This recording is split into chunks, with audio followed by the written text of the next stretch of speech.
Graça e paz, irmãos. Vamos abrir no capítulo 2 do livro de João. Esta noite nós vamos estar falando acerca de um casamento muito especial que aconteceu em uma pequena cidade, uma pequena comunidade da Palestina chamada Caná. São as bodas de Caná. Não confundam com Canaã. É Caná realmente. Nos últimos dias, irmãos, nós temos, particularmente a minha família, nós temos presenciado e temos sido convidados para muitos casamentos. No sábado, agora passado, nós tivemos a alegria de estar presentes no casamento do irmão Gideão, sexta-feira, do irmão Gideão com a Alexandra, ali na primeira igreja batista em Campo Maior. Depois de um longo tempo de namoro, os irmãos entenderam que era a vontade do Senhor, que eles se unissem pelos laços do matrimônio e ali constituíssem uma família para a glória de Deus. Tivemos ali, foi uma celebração bonita, tivemos uma bela recepção, logo após o casamento, um jantar, participamos daquele jantar, nos alegramos com os irmãos, conversamos com amigos que realmente nós só nos encontramos em ocasiões assim. É muito difícil a gente encontrar assim tanta gente conhecida, tantos irmãos amados numa mesma ocasião para celebrarmos, festejarmos. E naquela sexta-feira tão maravilhosa, nós pudemos encontrar e conversar com muitos irmãos. Foi grande bênção para nós participarmos daquele casamento. E nesta semana que adentra agora, nós temos mais casamentos para irmos. Não sei se irei, mas temos 3 convites de casamento. Terça-feira, o irmão Manuel, que estudou comigo, vai estar casando. Aquele coreanozinho que vocês já viram nas fotos. Na quarta-feira, o irmão Augusto estudou comigo, casando também. E na segunda-feira, o irmão Tiago, que pregou o ano passado nesta igreja, também vai estar casando. Então são muitas celebrações para irmos nesses dias. Mas, irmãos, mesmo que não venhamos a estar presentes nestas celebrações, nestes casamentos, ainda assim, jamais podemos esquecer do propósito e da seriedade que se constitui um casamento. Deus, ainda na criação, percebam bem o fundamento do casamento. Percebam bem, irmãos, a origem do casamento. Na criação, Deus uniu Adão e Eva em uma família, em uma só carne, para ali constituir uma família, procriarem, terem o seu mútuo prazer juntos e, de fato, expandirem a raça humana de maneira legítima por toda a face da terra. Vamos ler o texto de João, capítulo 2, e versículo do 1 ao 11. 3 dias depois, houve um casamento em Caná da Galileia, achando-se ali a mãe de Jesus. Jesus também foi convidado com os seus discípulos para o casamento. Tendo acabado o vinho, a mãe de Jesus lhe disse: eles não têm mais vinho. Mas Jesus lhe disse: mulher, que tenho eu contigo? Ainda não é chegado a minha hora. Então ela falou aos serventes: fazei tudo o que ele vos disser. Estavam ali 6 talhas de pedra que os judeus usavam para as purificações, e cada uma levava 2 ou 3 metretas. Jesus lhe disse: enchei de água as talhas, e ele lhes encheu totalmente. Então lhes determinou: tirai agora e levai ao mestre-sala.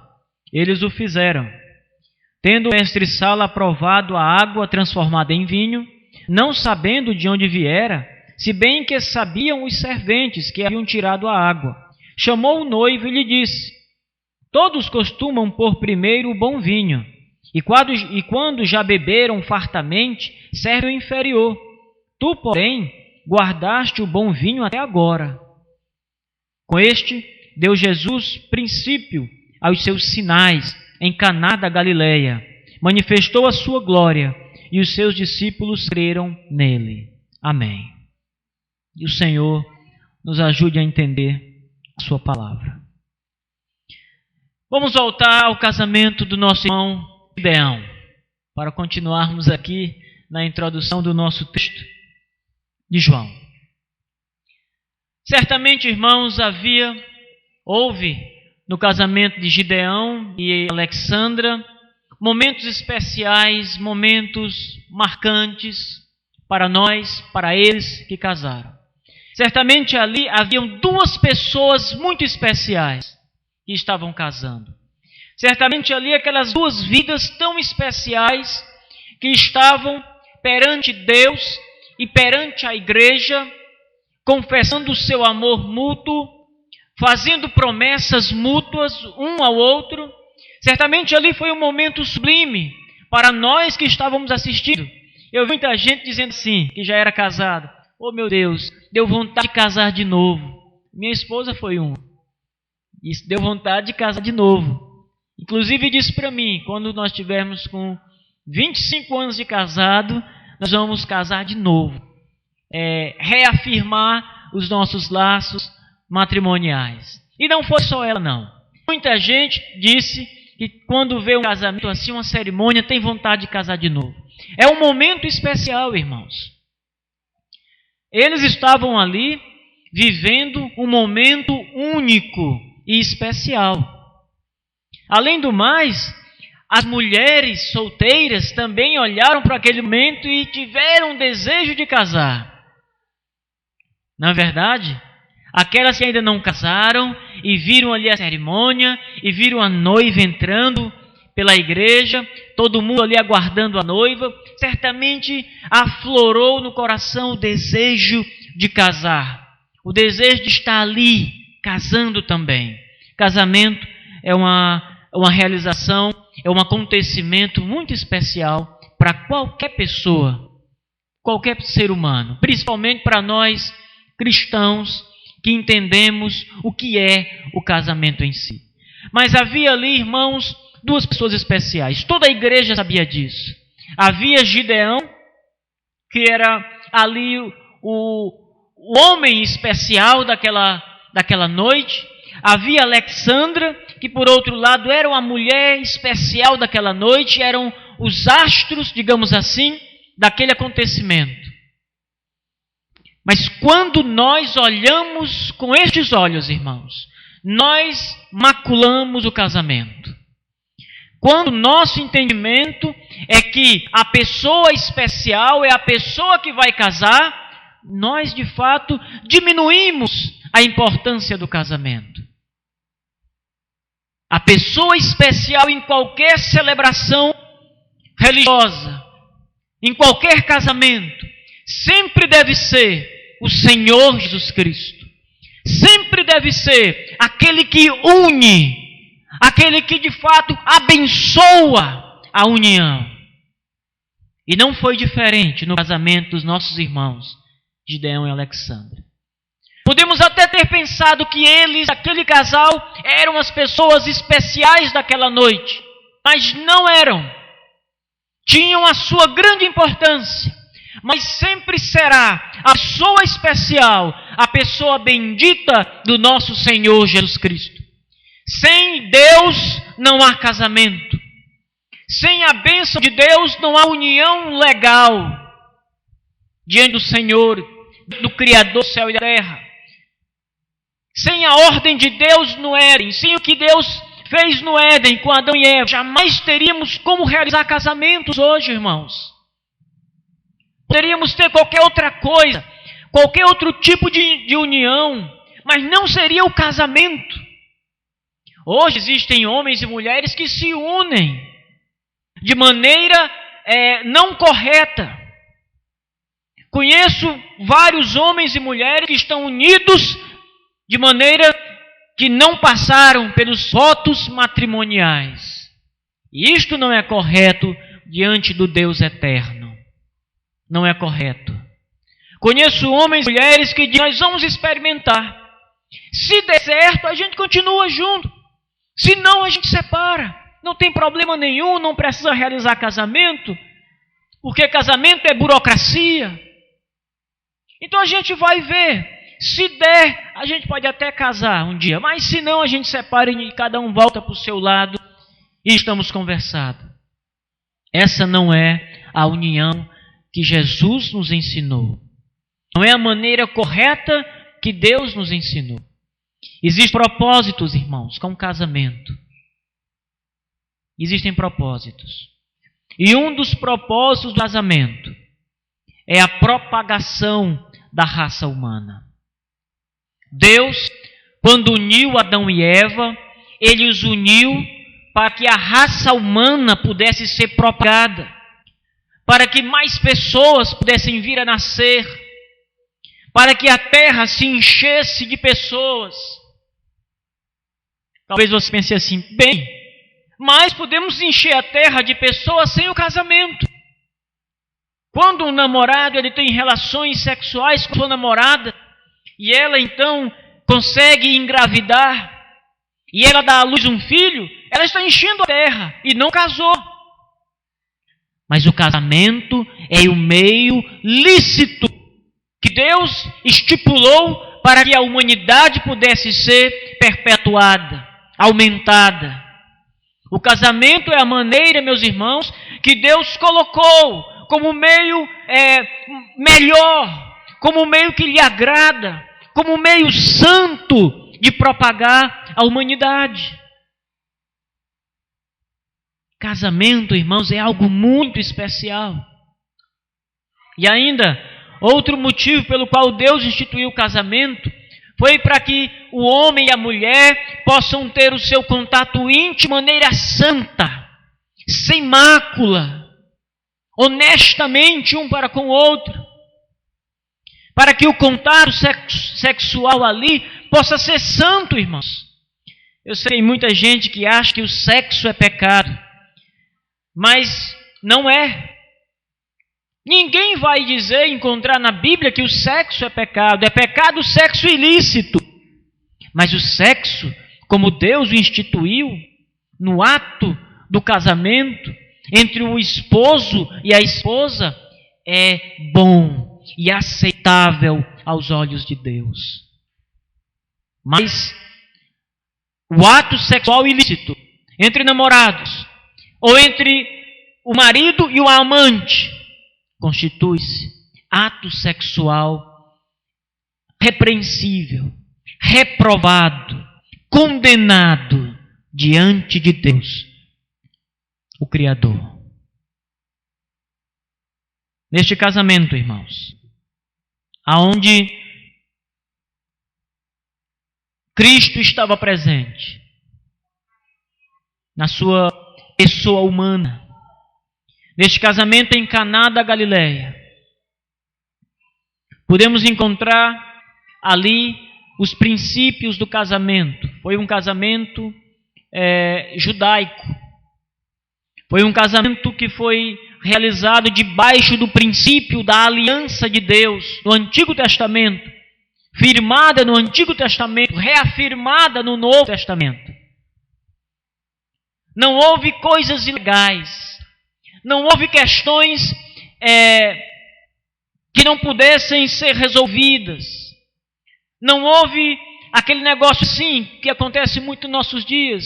Ah, mas agora tem que casar porque a noiva está grávida. A pressa para fazer o casamento. Não. Aquele casamento em Caná foi um casamento segundo a palavra de Deus. Foi um casamento segundo a lei de Deus. Foi um casamento segundo a religião judaica.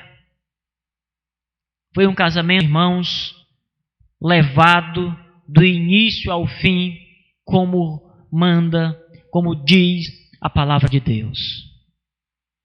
Muitos casamentos em nossos dias, Hoje não são assim. Muitos apressam o casamento. Quando o pai descobre que a filha não é mais virgem, quando o pai descobre que a filha está grávida, então apressa-se ali em fazer o casamento antes que a barriga apareça. Mas não é assim que Deus quer que o homem case. É preciso, é necessário haver santidade, irmãos, em nossas vidas, em nossos relacionamentos com nossos pares, namorado, namorada. É preciso haver, irmãos, oração, para que não caiamos em tentação, para que não venhamos a deslizar nas veredas do diabo e venhamos a cair e venhamos a praticar, macular o nosso leito. É preciso que haja, irmãos, entre os futuros casais, homens e mulheres, namorados, este entendimento.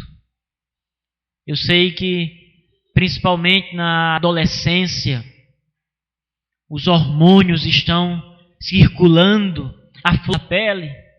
Eu sei que o que a gente vê nas novelas, na televisão, na internet, é um veneno para os nossos olhos. São cenas que nos levam a pecar e a desejar e a praticar o pecado. E de fato, quando o namorado se encontra com a namorada, existe aquele contato mais próximo, existe aquele aperto maior. Cuidado, irmãos. Vigiai e orai, para que não entreis em tentação, para que não caiam na tentação e no laço do diabo. É preciso haver santidade antes do casamento, para que o casamento seja perfeito, para que o casamento seja sem máculas. É preciso que haja também santidade e oração durante o casamento,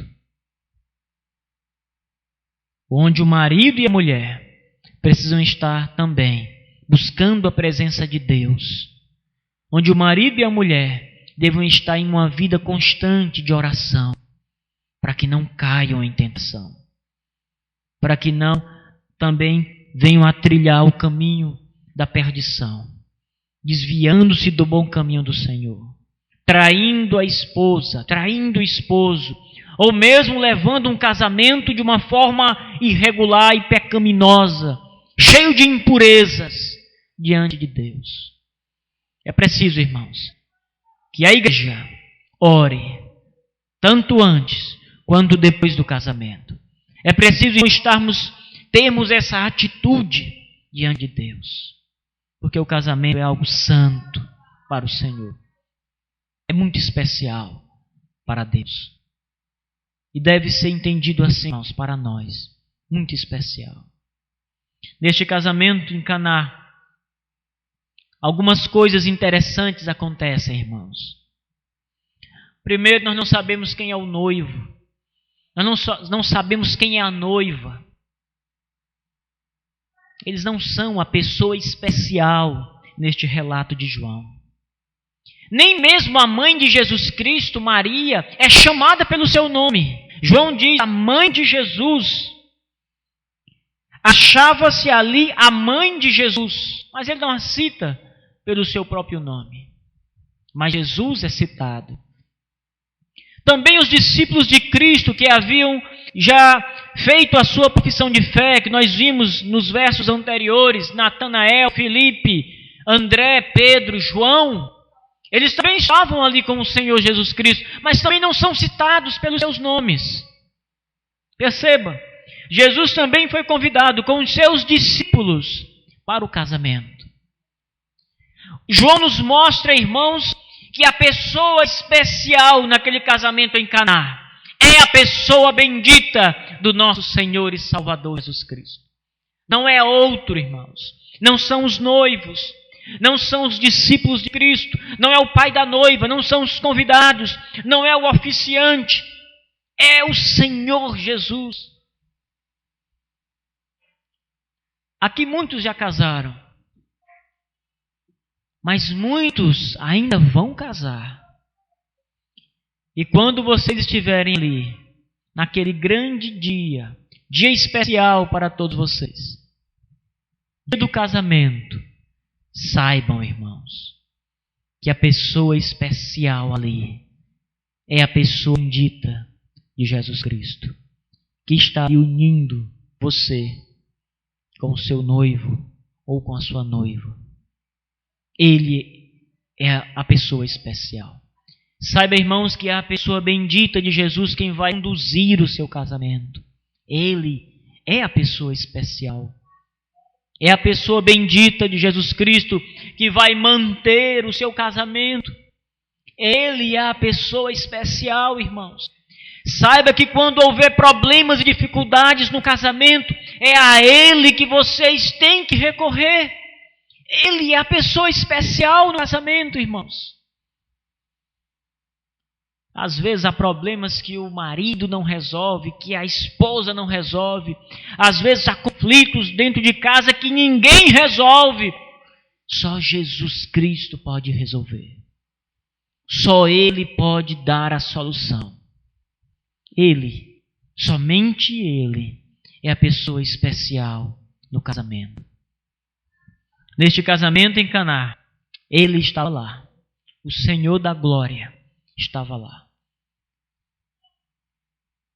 O casamento do nosso irmão Jeão e os casamentos atuais na nossa cultura são celebrados de maneira rápida. Há a celebração religiosa e logo em seguida, geralmente há ali a festa, um jantar, um almoço, algo assim. Mas nos dias dos judeus, de Cristo, não era assim, irmãos. Um casamento durava pelo menos uma semana. Era uma semana de festa. Era uma semana de comemorações.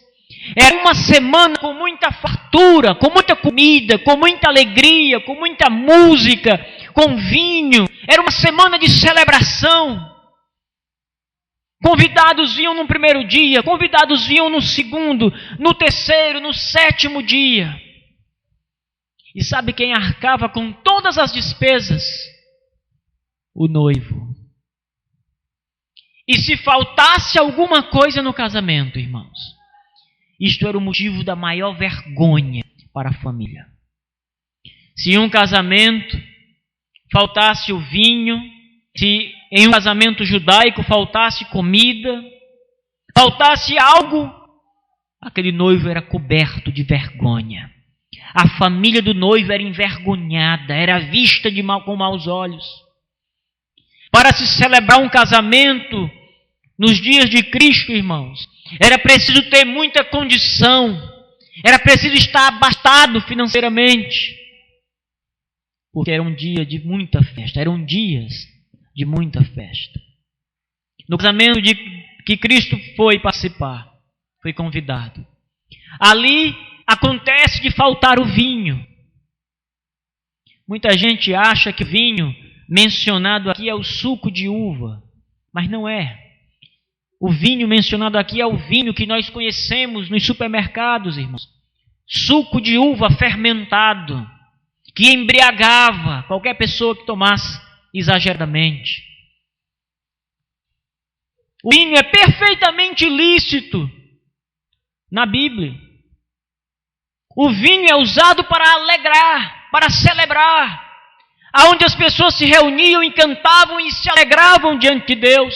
Não há problema nenhum com isso, nenhum problema, não, que a vossa consciência não venha a enganá-los, que a nossa cultura ocidental não venha a provocar pecado em vossos corações, porque não há crime, não há pecado algum diante de Deus.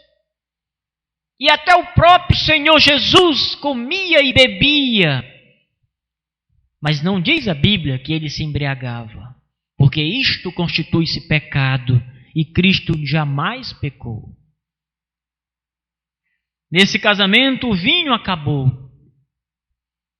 Maria, mãe de nosso Senhor Jesus Cristo, pelo que o texto mostra, ela parece que estava ali ajudando naquele casamento, ou possivelmente esse casamento é de algum parente dela. O fato é que ela estava ali E ela sabia que o vinho havia acabado. E ela volta-se para Jesus e diz: meu filho, o vinho acabou. As palavras de Cristo parecem até rudes para nós quando nós olhamos assim, mas não há nenhum tipo de aspereza em suas palavras. É a mesma palavra que ele usa quando está pendurado na cruz do Calvário e se volta para João e diz: eis aí, mulher. Ele se volta para sua mãe e diz: mulher, eis aí o teu filho. Voltando-se para o apóstolo João: João, eis aí a tua mãe. João agora estava incumbido de cuidar de Maria como se fosse a sua própria mãe. Então é a mesma palavra, mulher, que Jesus usa aqui. O fato é que o vinho acabou. O fato é que aquela família, aquele noivo, estaria em maus lençóis, totalmente envergonhado se de fato algo não fosse feito. Mas o que fazer? Irmãos, realmente, até mesmo para nós, em nossos dias, na nossa cultura ocidental, é vergonhoso quando nós fazemos alguma coisa e de fato aquilo vai além do que o que nós planejamos. Às vezes fazemos uma festa, um aniversário, algo qualquer, e fazemos uma lista de convidados, 50 pessoas, por exemplo, e providenciamos comida, bebida, o que for necessário, para 70, 20 a mais. Mas no dia da festa, aparecem 150 pessoas. E você não tem mais fundos para comprar nada. Não há mais tempo para comprar nada. Rapidamente se esgota aquilo que você preparou. Gente fica sem comer. E você começa a ver aquele descontentamento, e o dono da festa se enche de vergonha. Então, nos nossos dias isso acontece conosco. Não é algo bom. Aquele noivo nos dias de Cristo, a sua cultura era muito mais exigente do que a nossa. E o vinho acabou. O vinho era algo especial, cultura judaica. A cultura judaica sempre foi uma cultura que sempre trabalhou com o vinho. Sempre tem um apego no vinho. Se você ler as passagens do Antigo Testamento, você vai ver várias vezes a menção do vinho. Você vai ver o próprio Deus falando pelos profetas, falando acerca do vinho e da sua alegria, falando acerca da comida, dos banquetes. É algo presente na vida de Israel. Mas ali naquela festa, o vinho acabou. E nós vimos aqui, irmãos, aquele que é a pessoa especial, providenciar através do seu grande poder. E eu quero finalizar esta mensagem mostrando, irmãos, a grandeza do poder de Deus, de Cristo, providenciando vinho naquela festa. Às vezes nós olhamos para a criação, vamos pensar em alguns milagres grandes que o Senhor fez. Olhamos para a grandeza da criação, irmãos, é algo espantoso, que realmente foge da nossa compreensão. Mas Deus disse quando criou: haja luz. Deus foi dando as ordens. Deus foi dizendo que queria que fosse criado. E assim acontecia, conforme Deus ordenava em suas palavras. Nós vimos, irmãos, a grandeza do poder de Deus quando Ele usou Moisés para abrir o Mar Vermelho. E Moisés tocou a vara e o mar se abriu. E ali uma grandeza tremenda também aconteceu. Nós podemos ver a grandeza de Deus, irmãos, quando Lázaro é ressuscitado dos mortos.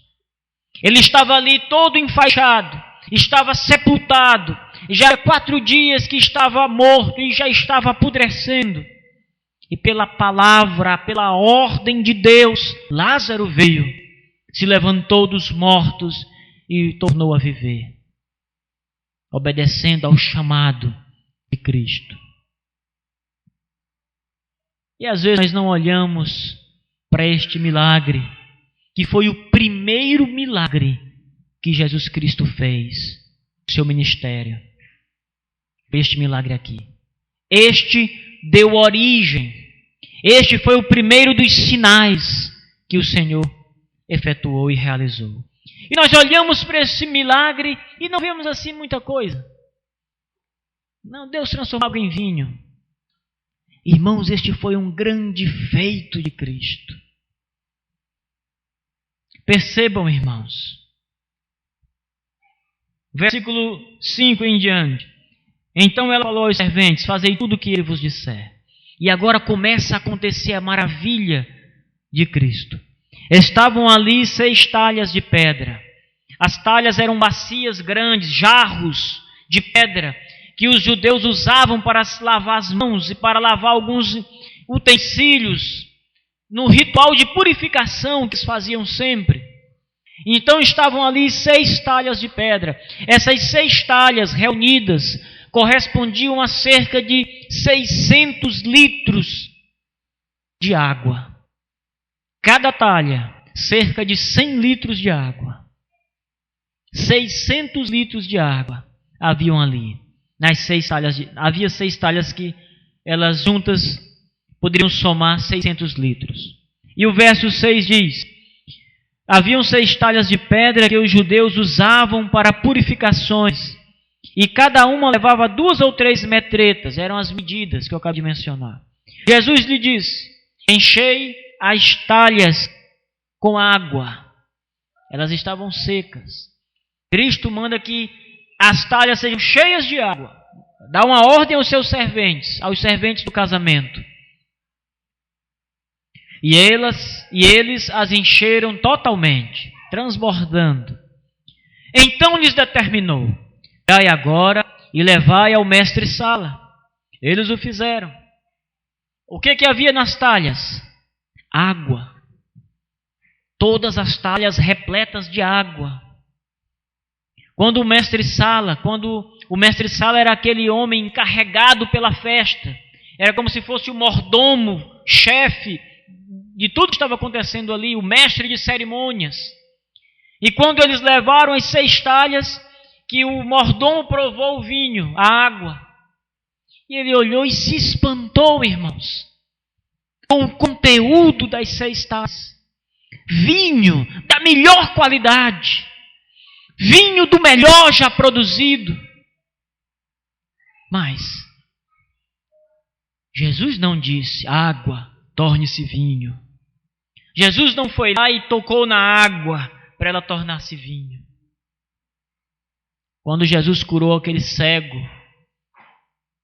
ele pegou e a saliva misturou com terra e passou nos olhos daquele cego e ele passou a enxergar. E foi um grande milagre. Quando ele chamou Lázaro dos mortos, ele teve que ordenar: Lázaro, vem. E foi um grande milagre. Mas aqui, irmãos, Cristo silenciou em palavras. Cristo silenciou, não tocou, não deu ordens. Ele simplesmente, em seu pensamento, determinou que a água tornasse vinho. Milagrosamente, miraculosamente, os elementos, as substâncias foram modificadas. Este é um grande milagre, irmãos. É uma grande obra que Cristo realizou naquele casamento. Cristo salvou aquele casamento da vergonha. Cristo salvou aquele noivo e a sua família de uma vergonha tremenda. E João, através desse relato, nos mostra que Cristo foi a pessoa especial, de destaque, naquele casamento em Caná da Galileia. Tenha em mente isso, irmãos. Cristo é a pessoa especial na nossa vida. Em qualquer cerimônia, em qualquer culto, Ele é a pessoa especial. O verso 11 termina dizendo: depois disso, desceu ele para Cafarnaum, com sua mãe, seus irmãos, seus discípulos. Versículo 11. Com este, deu Jesus princípio os seus sinais em Caná da Galileia. Manifestou a sua glória e os seus discípulos creram nele. Este sinal não foi à toa. Este sinal não aconteceu por acontecer. Este sinal se deu não especialmente por causa do casamento, por causa dos noivos, mas houve um motivo especial para este sinal. Cristo manifestou a sua glória ali. Cristo pôde ser glorificado com o feito que ele realizou. Muitas vezes, irmãos, nós glorificamos a Deus, a Cristo, por coisas grandiosas, e ele deve ser glorificado por isso. Mas nós também devemos ver a Deus nas coisas pequenas, que são pequenas aos nossos olhos. Devemos glorificar a Deus, irmãos, pelo ar que respiramos, pelos dias de vida que ele nos dá. Devemos glorificar a Deus pelo marido, pela esposa, pelo namorado, namorada que ele nos deu ou que ele nos dará ainda. Louvar o nome de Cristo, dar a glória que pertence a ele, pela que temos, que possuímos. E aqui diz que nisto ele foi glorificado.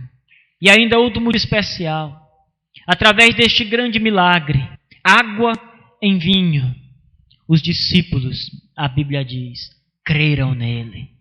Cada vez mais a sua identidade messiânica, cada vez mais eles entendiam que ele era o Filho de Deus. Cada vez mais crescia a certeza em seus corações de que ele era o Cristo de Deus. Cada vez mais se confirmava esta verdade, irmãos. E essa verdade, de que ele é o Filho unigênito de Deus, deve crescer em nossos corações também. Cada vez mais, irmãos, a nossa fé deve aumentar. A nossa certeza deve estar mais sólida em Cristo, o Filho de Deus. Cada vez mais a nossa confiança tem que estar nele. Por todas as bênçãos, por tudo que recebemos, por todos os milagres, por todo o poder de Deus que presenciamos. Isso deve ser suficiente para estarmos mais solidificados em Cristo, irmãos. Mais firmes em Cristo, irmãos. Vocês foram para Teresina ontem, comigo, irmão Diego, Valliana foram de moto, outros foram de ônibus, o irmão Cismai, outros foram de carro. Nós fomos e nós voltamos, e nós estamos aqui louvando a Deus. Por que nós fomos e voltamos, irmãos? Porque o Senhor nos levou e nos trouxe com a sua proteção. Nisto deve estar mais forte, mais sólida a nossa fé em Cristo. Ele está conduzindo as nossas vidas. Nas coisas pequenas, como essa viagem, foi Jesus que nos protegeu de acidente, de morte, de qualquer coisa. Nas coisas grandes que acontecem conosco, é o Senhor Jesus também quem nos dirige, quem nos abençoa e quem nos preserva. É Cristo, irmãos. É Cristo nosso Senhor. Nisto devemos glorificá-lo. Nisto deve aumentar a nossa fé. Que o Senhor, irmãos, pela sua glória, pelo seu poder e misericórdia, nos abençoe. Amém.